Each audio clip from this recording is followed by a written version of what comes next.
In this video, you'll learn how to add an email signature in Hubspot so your messages look professional and consistent. To get started, head over to your Hubspot homepage and click on the gear icon in the top right corner to open your settings. Once you're inside the Settings area, locate the General tab, which is typically the first section on the page. Click on it, then select Email. Scroll down until you find Manage Email Signatures and click on it. From there, select Add New Signature.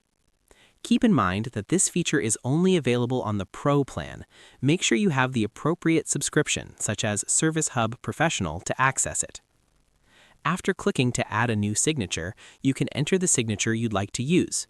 You can create a simple text signature or use HTML for more advanced formatting. For example, you can enter your name, title, company information, and contact details. Once you've finished creating your signature, click Save, and your email signature will be stored and ready to use.